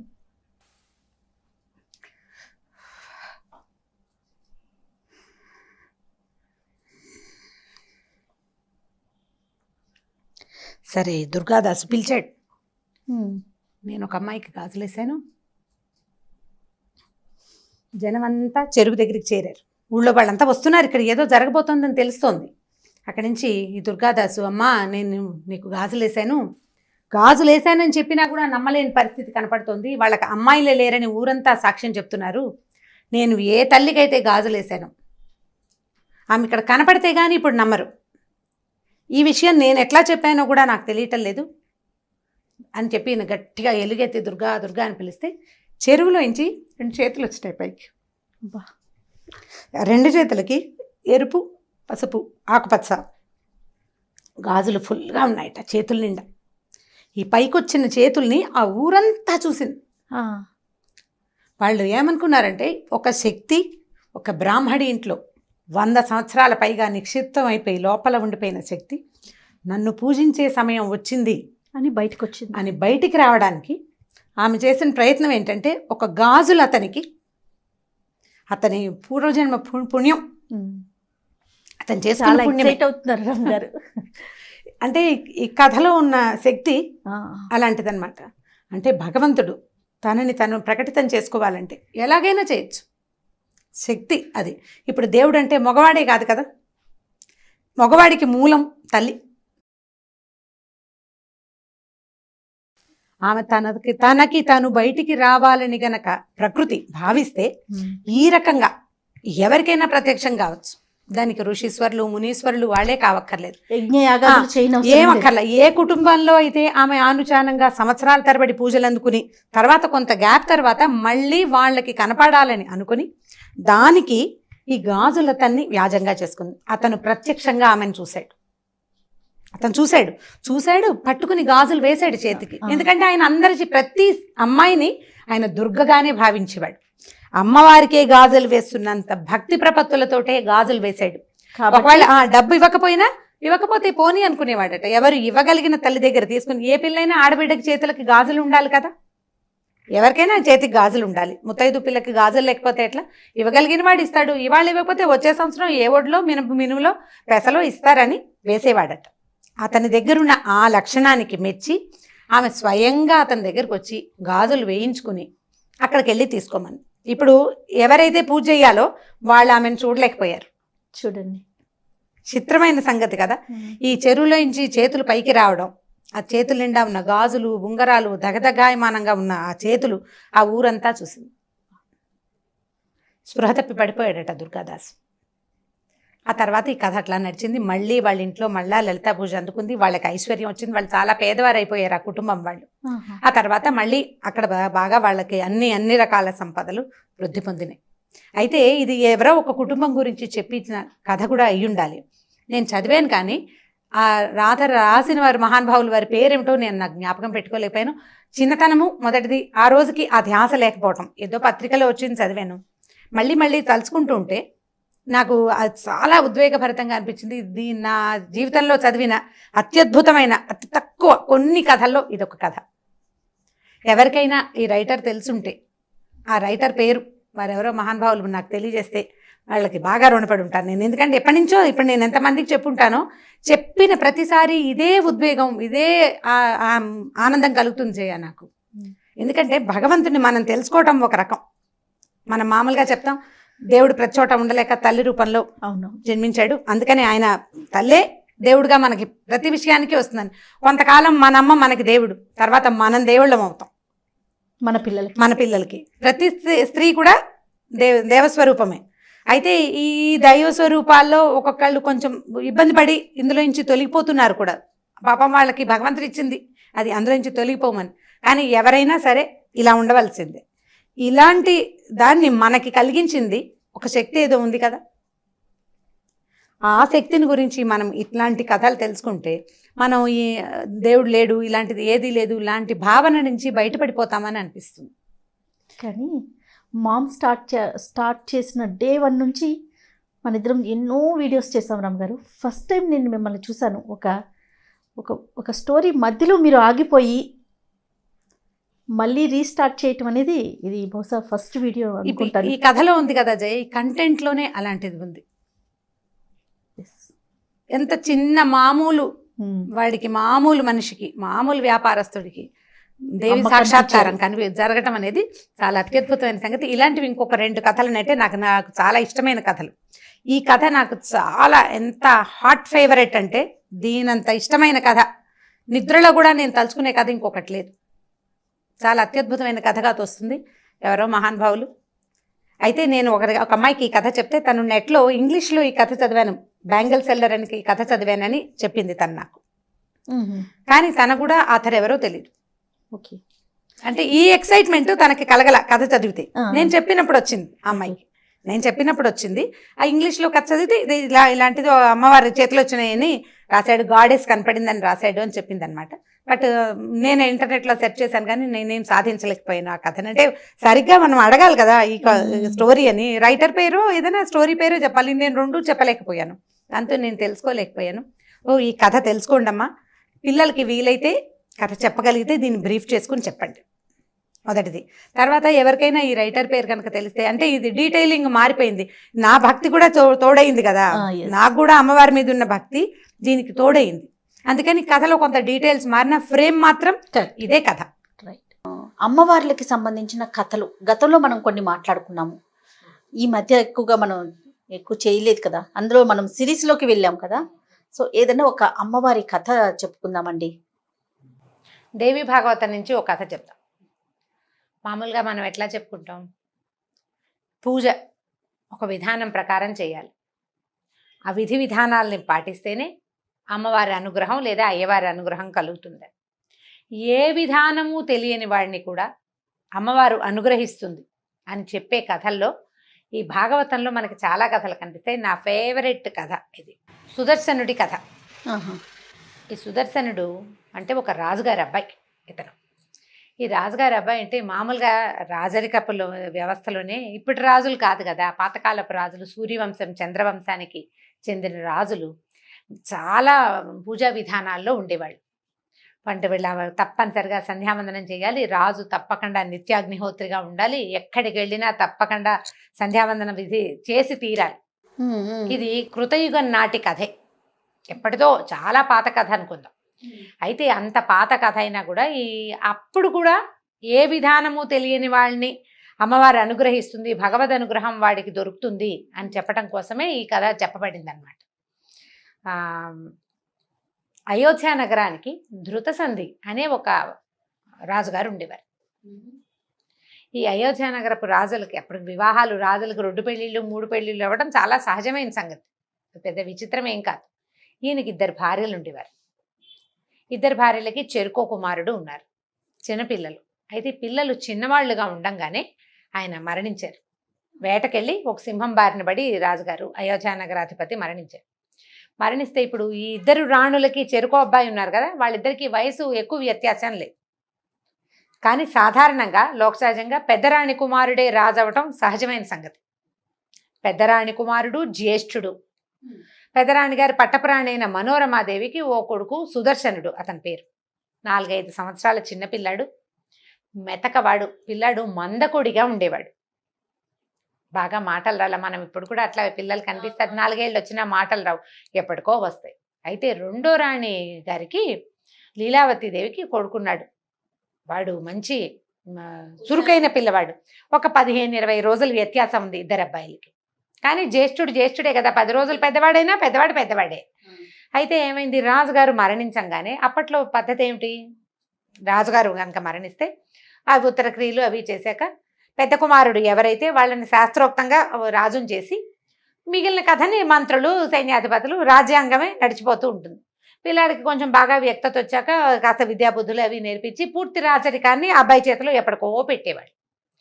ఇప్పుడు ఈ ఇద్దరిలో ఎవరో ఒకరిని రాజుని చెయ్యాలి శాస్త్రానికి రాజైనా ఈ పెద్ద పిల్లాడికి మాట మంతి ఏమీ లేదు, ఊరికే ఒక అందాల బొమ్మ, మాటలు రాల, చురుకైన వాడు కాదు, ఎవరైనా చూసి పలకరించడాలు అవి కూడా తెలీదు, మందకొడి పిల్లవాడు, మేధకుడు.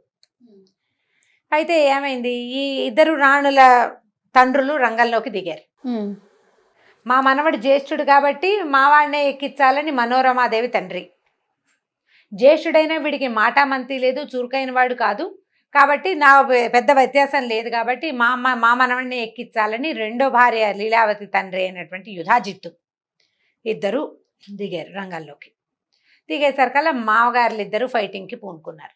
మా మనవడి రాజు అంటే ఎందుకంటే ఇప్పుడు ఈ రాజ్యంలో మనవడిని గనక ప్రతిష్ఠిస్తే రాజ్యం వాళ్ళ హస్తగతంగా ఉంటుంది, వాళ్ళ కథే నడుస్తుంది. అక్కడ 2 యుద్ధం చేశారు. యుద్ధంలో ఈ పెద్దరాణి గారి తండ్రి మరణించాడు. చిన్నరాణి గారి తండ్రి గెలుపొందాడు. ఆయన కొంచెం మంచి సాహసికుడు. ఎప్పుడైతే ఈ తండ్రి మరణించాడన్న ఈ వార్త తెలియంగానే ఆవిడ భయపడిపోయింది. ఇంకేముంది, పిల్లాన్ని చంపేస్తారు. భర్త లేడు, తండ్రి లేడు, పిల్లవాడేమో మేధకుడు. ఇక నా జీవితం నేను ఒకవేళ బతికున్నా సవితి కుమారుడి కింద బతకాలి, లేదా శత్రుశేషం ఉంచకూడదని యుధాజిత్తు కనుక భావిస్తే ఈ 4-5 పసి పిల్లవాడిని 4-5 ఏళ్లవాడిని అంతం చేయటం ఎంతసేపు. ఆవిడ భయపడిపోయింది, పారిపోవాలనుకుని ముందు యుద్ధంలో చనిపోయిన తండ్రికి ఉత్తర క్రియలు చేయాలి కదా. దానికోసమని చిన్న రాణిని అడిగింది, మా నాన్న చనిపోయాడు కదా, నేను ఉత్తర క్రియలు చేసుకుంటానని అడిగితే సరే ఒప్పుకుంది ఆవిడ. వాళ్ళిద్దరికీ పెద్ద మాత్సర్యం ఏమీ లేదు, నాన్న లేదో యుద్ధం చేస్తున్నారు అంతే. ఈవిడికి రాజుగారికి ఒక స్నేహితుడు ఉన్నాడు, చనిపోయిన రాజుగారికి విదల్లుడు అతని పేరు, మంత్రి. ఆ మంత్రి ఈ మనోరమాదేవి రాజ్యం అంటే ఆవిడ పుట్టిన ఊర్లకి దగ్గరలో ఊళ్ళవాడనమాట. మన పుట్టింటికి సంబంధించిన వాడంటే మనకు ఒక స్నేహం ఉంటుంది సహజంగా. ఆ విధుల నుండి పిలిచింది. మా నాన్నకు ఉత్తర క్రియలు చేద్దాము, ఈ పిల్లాడిని ఏం చేయాలి, నేనేం చేద్దామంటే అమ్మ పారిపోదామమ్మా అన్నాడు అతను. ఆ విధలుడు ఏంటంటే కొంచెం తృతీయ ప్రకృతిలాగా కనపడతాడు. పురుషుడైనా కూడా కొద్దిగా స్త్రీ రూపం, సుకుమారంగా ఉంటాడు.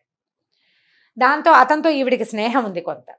ఒక పిల్లాడిని ఎత్తుకుని తిప్పే దాదిని ఈ విధలుడిని తోడు తీసుకుని నాన్నకు ఉత్తర క్రియలు చేసి అట్టించట్టే పిల్లాడిని ఎత్తుకుని పారిపోయింది రాణిగారు. ఇక్కడ లేదు. ఈ యుద్ధం అంతా పరిసమాప్తం చేసుకుని ఆ రాజుగారి సైన్యాన్ని అంతా స్వాధీనం చేసుకుని మనోరమాదేవి తండ్రి రాజ్యాన్ని కూడా స్వాధీనం చేసుకున్నాడు లీలావతీదేవి తండ్రి యుధాజిత్తు. ఇంటికి వచ్చి రాజ్యంలో చూసుకుంటే రాణిగారు లేదు, పెద్ద రాజకుమారుడు లేడు. ఏమైపోయారంటే ఉత్తర క్రియలు చేస్తానంటే వెళ్ళింది, పంపానన్నారు. ఉత్తర క్రియలు అయ్యేపోయినాయి. తర్వాత రాణిగారు పత్తాలేదు.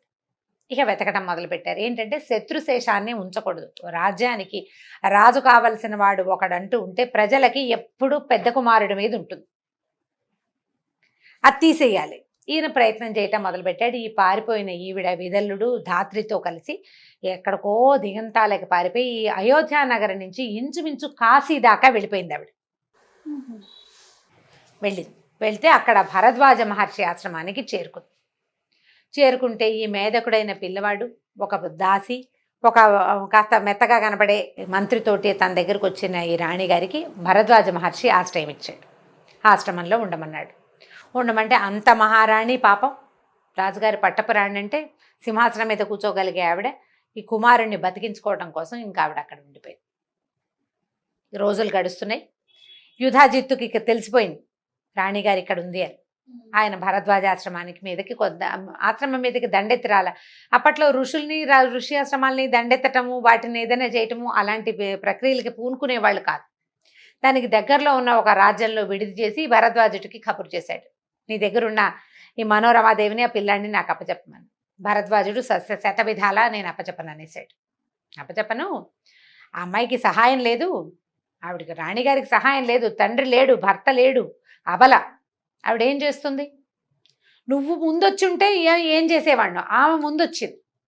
పైగా పిల్లవాడు మేధకుడు, ఋషాశ్రమంలో పెరుగుతాడు, మెల్లిగా ఋషి అయిపోతాడు, నీకేం అడ్డం రాడు. కాబట్టి నువ్వు ఈ ప్రక్రియ మానుకోమని ఆయన భరద్వాజుడు యుధాజిత్తుని వెనక్కి పంపించేశాడు. కానీ వాళ్ళ దృష్టి మాత్రం ఇక్కడ ఉంది. ఈ పిల్లాడు ఏదో ఆశ్రమంలో అందరితో పాటు తిరుగుతూ ఆడుకుంటూ ఉండేవాడు. కొంచెం 5-6 సంవత్సరాలు వచ్చినాయి. ఒకరోజు ఏమైందంటే ఈ ఆశ్రమంలో పిల్లలందరూ ఆడుకుంటున్నప్పుడు సంస్కృతంలో మాట్లాడుకుంటారు. ఈ మాట్లాడేటప్పుడు ఈ తృతీయ ప్రకృతిలాగా కనపడతాడని చెప్పాను కదా విదల్లుడు మంత్రి. క్లీబా అంటే నపుంసకుడు, తృతీయ ప్రకృతి అని అర్థం.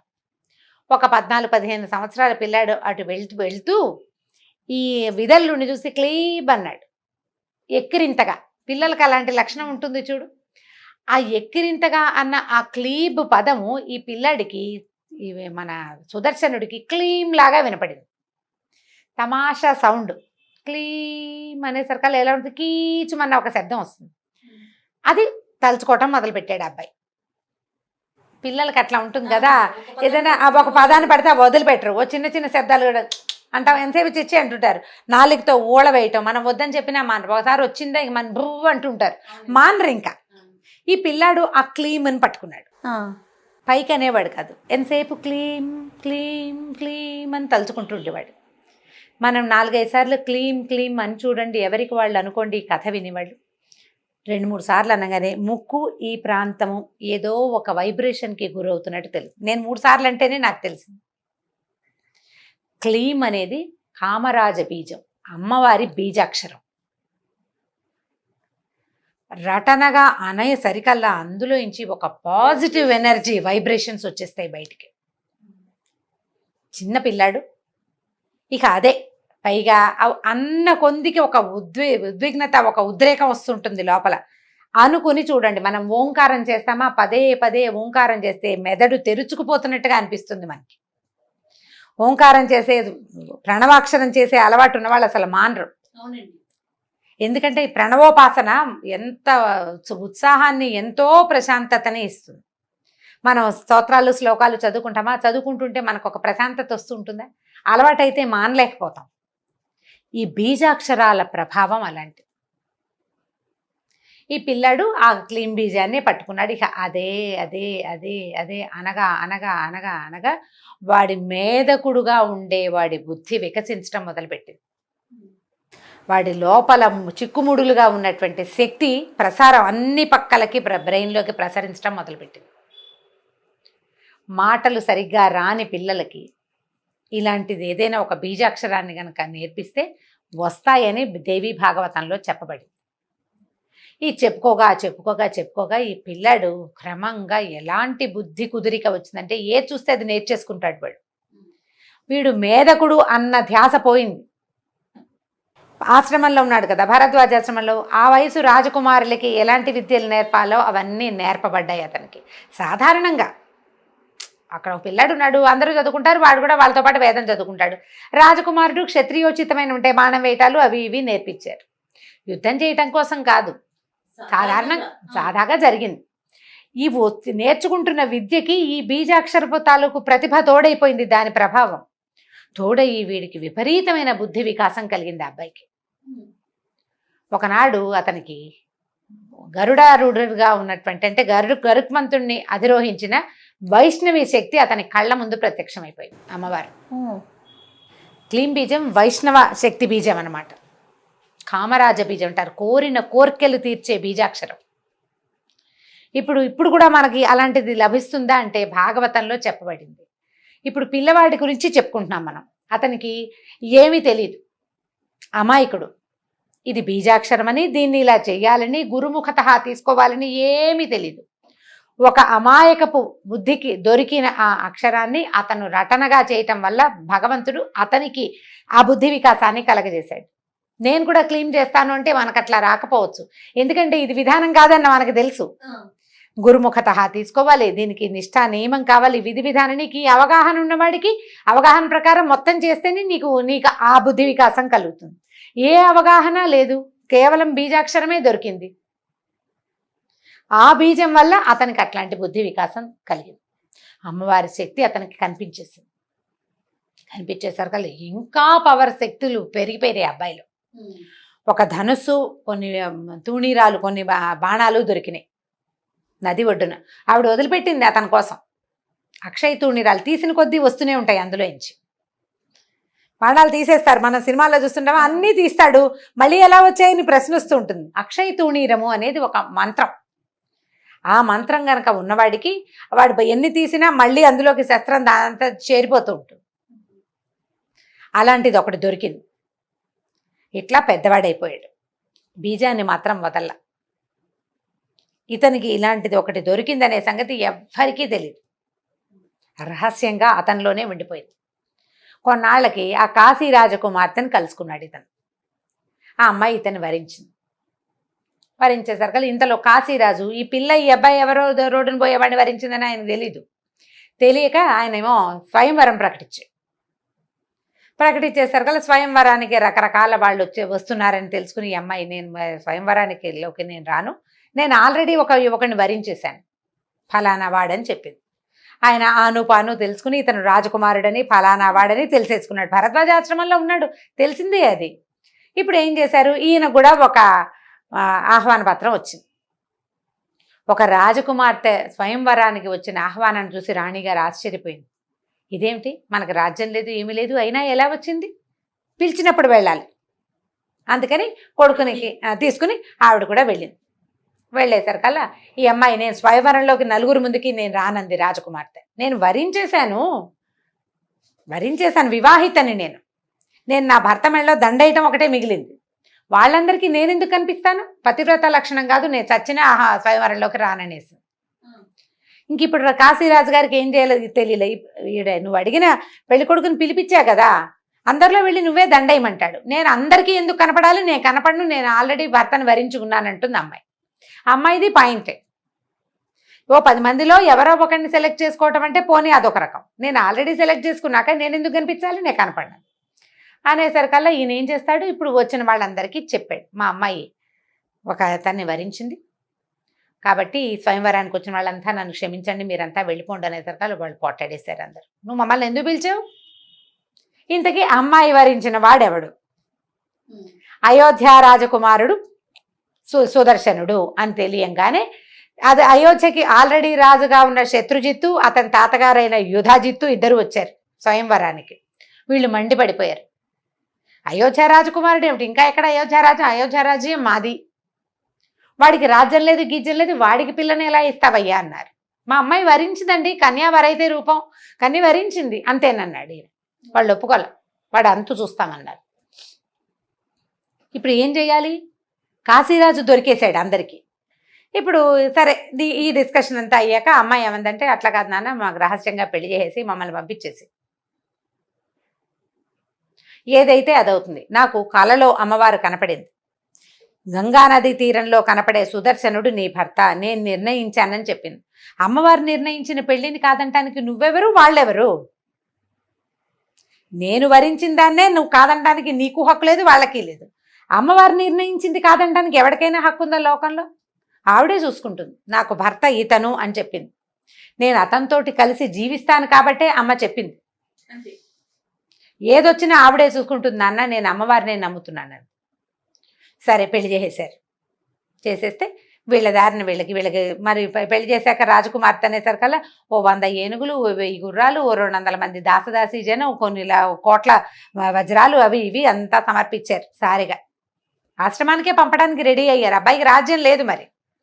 సరే అన్ని సామాన్లు పుచ్చుకుని వీళ్ళు బయటికి వెళ్ళేసరికల్లా చాలా మంది రాజకుమారులు ఏమనుకున్నారంటే, పిల్లకి ఇష్టం లేదంటే దానికోసమే మనం పొట్టట్టం ఏమిటి, ఈ గోలంతా వద్దని చాలా మంది వెళ్ళిపోయారు.